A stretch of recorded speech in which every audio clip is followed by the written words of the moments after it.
The Mental Health Show with Mark Haston. Really looking forward to this. I love anything to do with leadership, anything to do with entrepreneurs, anything like that. And when you combine those two, and maybe when you add in teenagers, I'm even more interested. Paula Dunn is a teenage leadership strategist, and she joins us now. We'll get a bit more information from Paula as we welcome you. Paula, welcome. How are you doing? I'm very well, Mark. It's great to be on the show. Oh, thank you. Now, how's it going over there in Sydney? Is everything sort of okay at the moment? I know we're going well here. Melbourne aren't going so well. How are you guys going? Yeah, we're not too bad, although we do have this incident at some Thai restaurant, which looks like there's a bit of a franchise and coronavirus thing happening.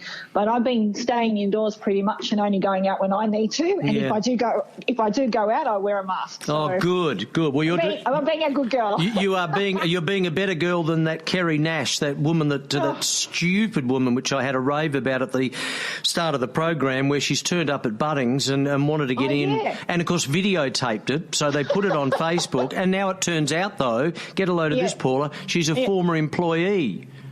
Oh, well, there you go. I mean, what is going on? You know, that is ridiculous. Yeah. Anyway, teenage leadership strategist. Tell us what that is.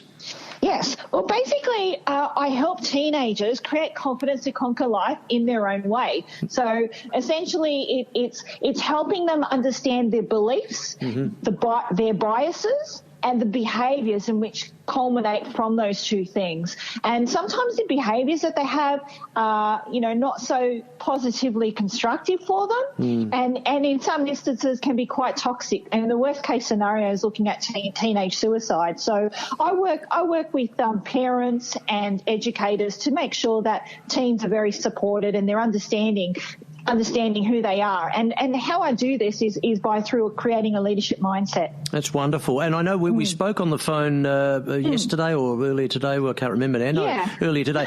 And one of the questions I asked you was, what are the kids like these days compared to 20 years ago?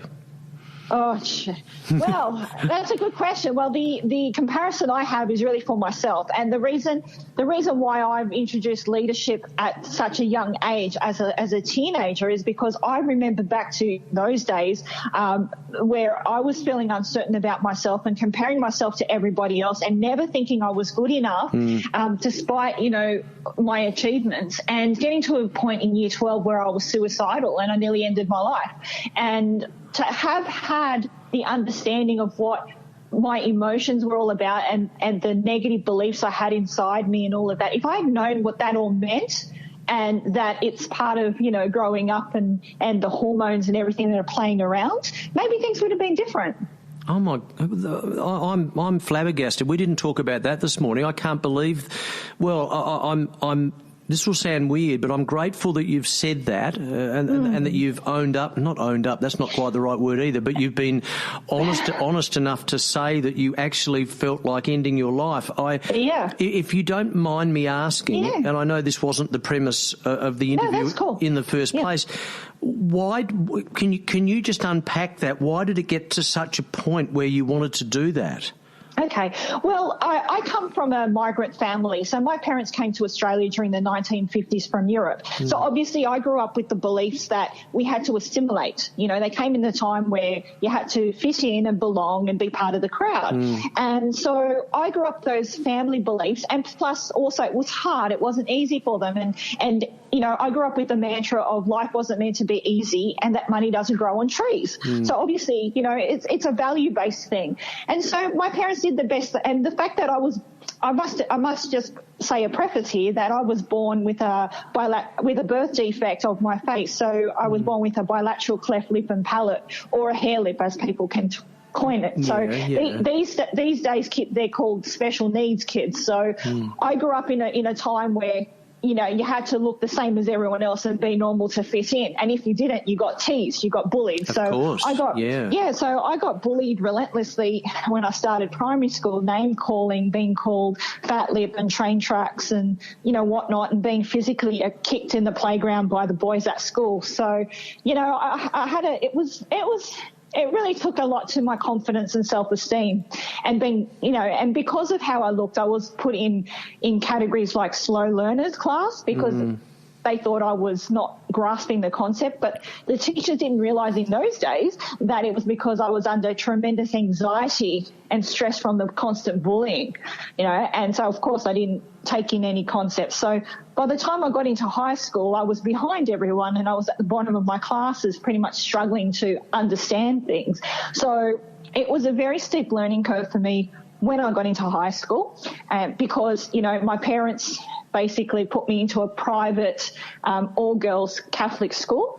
So to give me that respite away from the bullying from the boys, and also to give me that opportunity to flourish. I understand, And after you started flourishing, how long did it take you to regain a level of confidence that you were able to really thrive?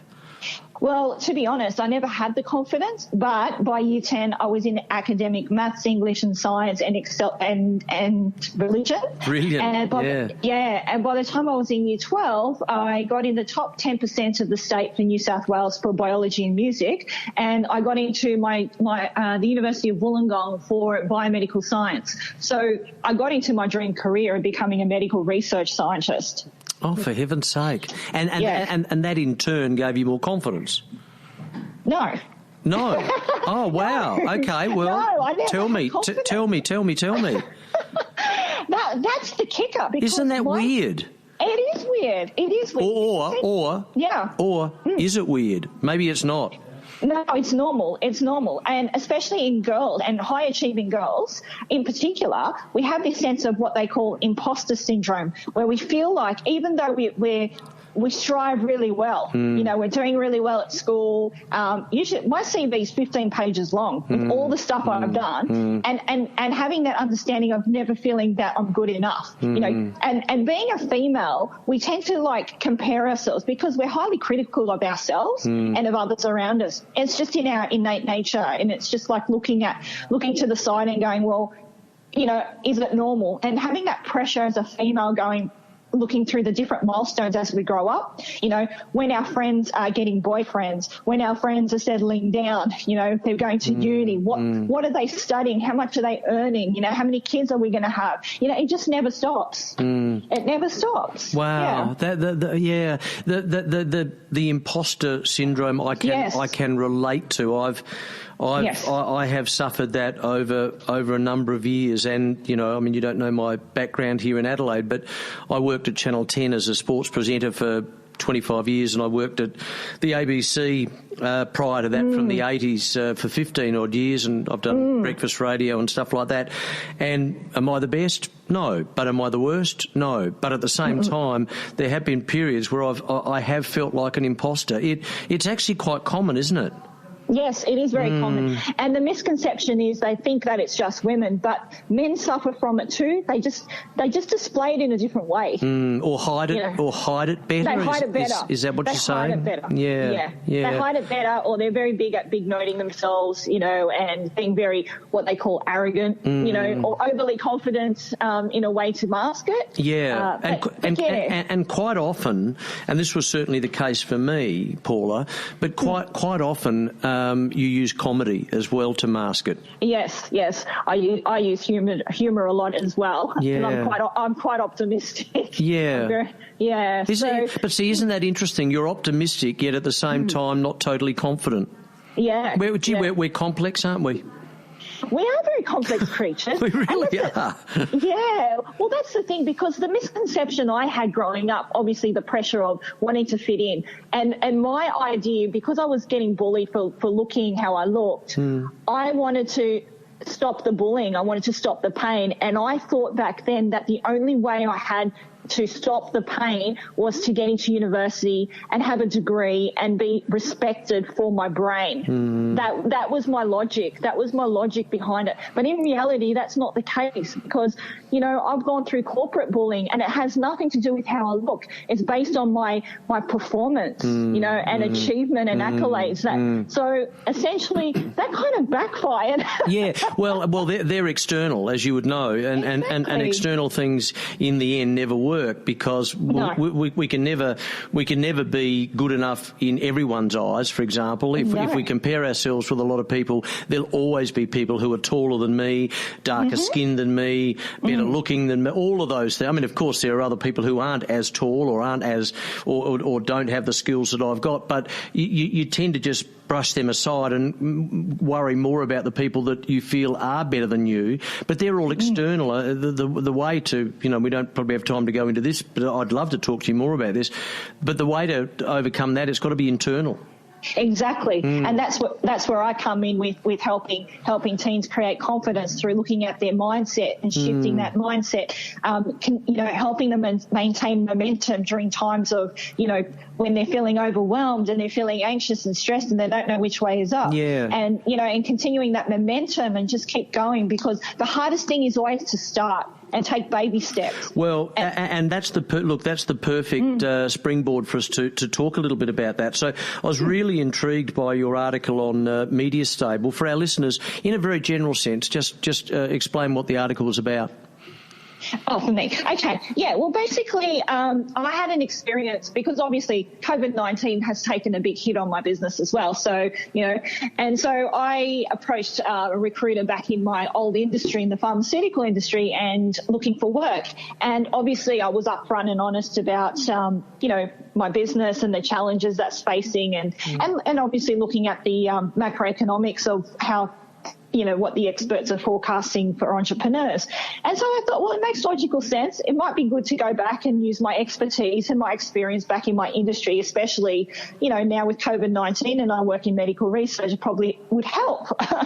And one of the things that they said to me was that this term moonlighting, that I couldn't moonlight. And first of all, I was thinking, I don't know what I was thinking. I was like, what does moonlighting mean? And then it came up to the idea about having a second job or another source of income.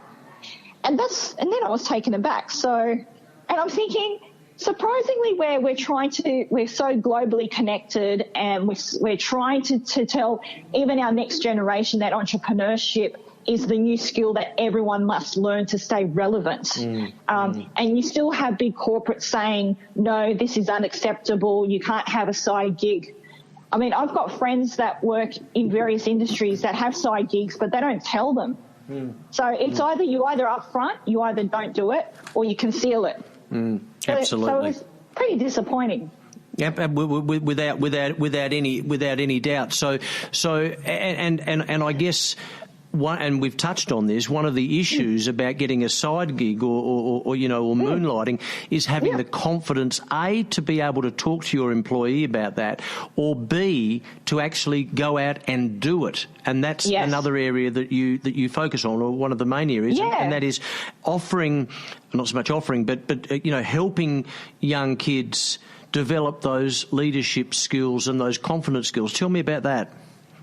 Yeah, well, I have a 5-step methodology that I use in everything that I do. So whether it's in coaching and mentoring or leadership programs, facilitated training. And so one of the things that I found in particular, which the challenges are, is obviously the self-doubt that we have and dealing with the unconscious biases of others.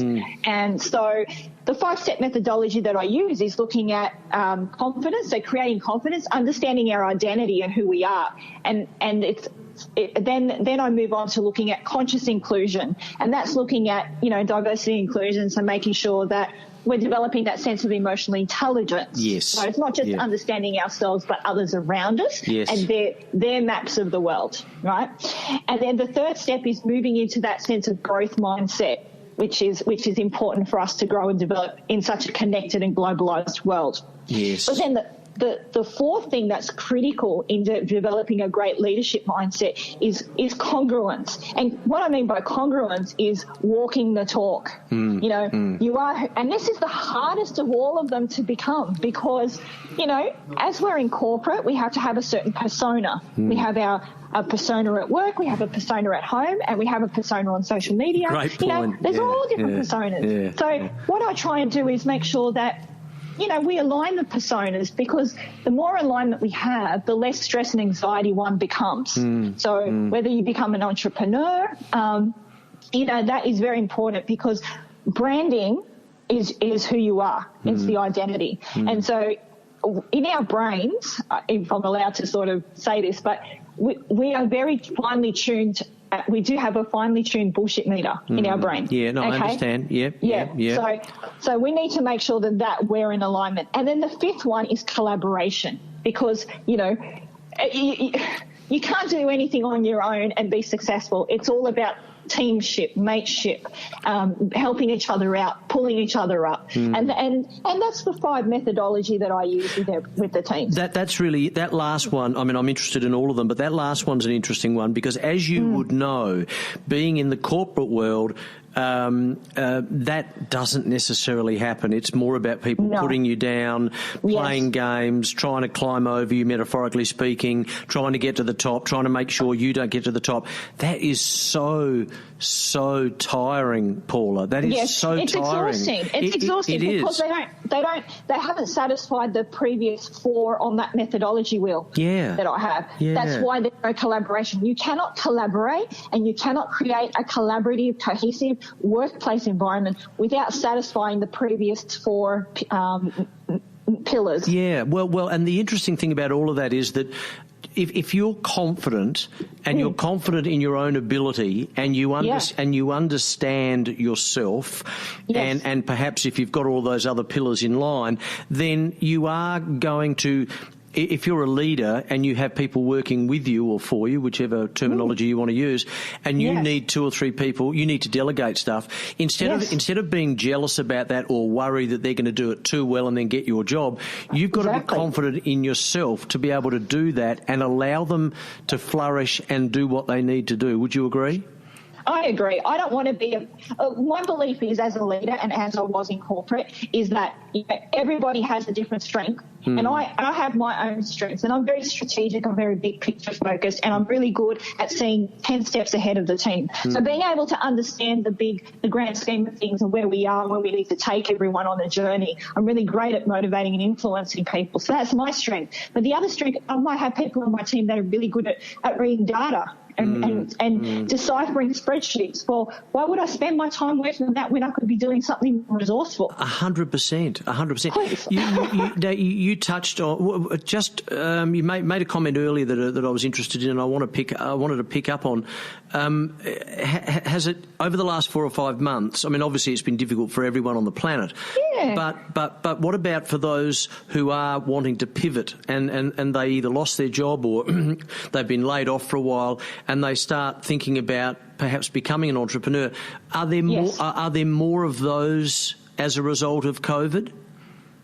I think, look, I haven't done the statistics or research on this, but I would strongly say that a lot of people are relooking at their options. Like, for example, I have some close friends who've been in, say, the geology space. So it's it was a very secure space. But come March, when we went into lockdown, within a day, 100 jobs were lost in Sydney. And there was no fallback. So if people had a side gig, like an option, then, for me, I like to hedge my bets. Yeah. So like a financial advisor, you go to see one and they'll say to you, you need to diversify your portfolio.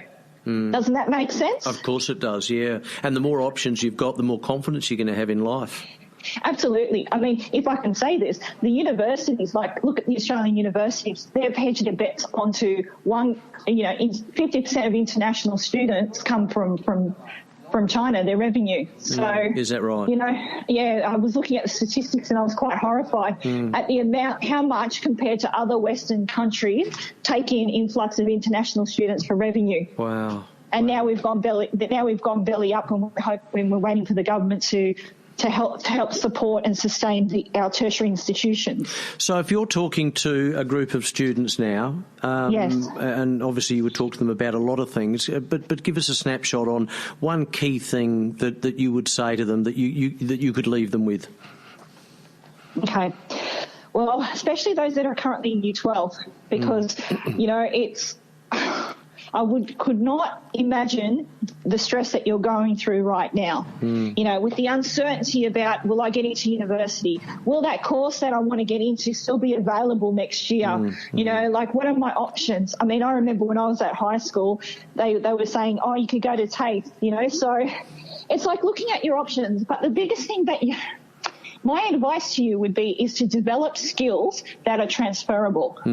Yes. You know, and what is transferable? It's the people. It's the soft skills. It's developing a leadership mindset. Even if you think you're not a leader, everybody has the capacity to be a leader. Yeah, and that's really important. And that sort of gets back to what we were saying at the start about you, and that is that even though you might not feel confident, you're obviously doing things that people would look at and say you are confident. So in truth, you probably are on the outside, and these kids can be exactly the same. Hey.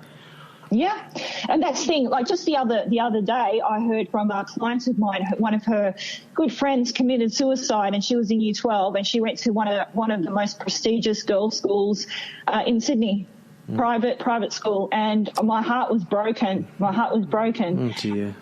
Yeah, and I could imagine the stress that she was under. I mean, you know, we all feel.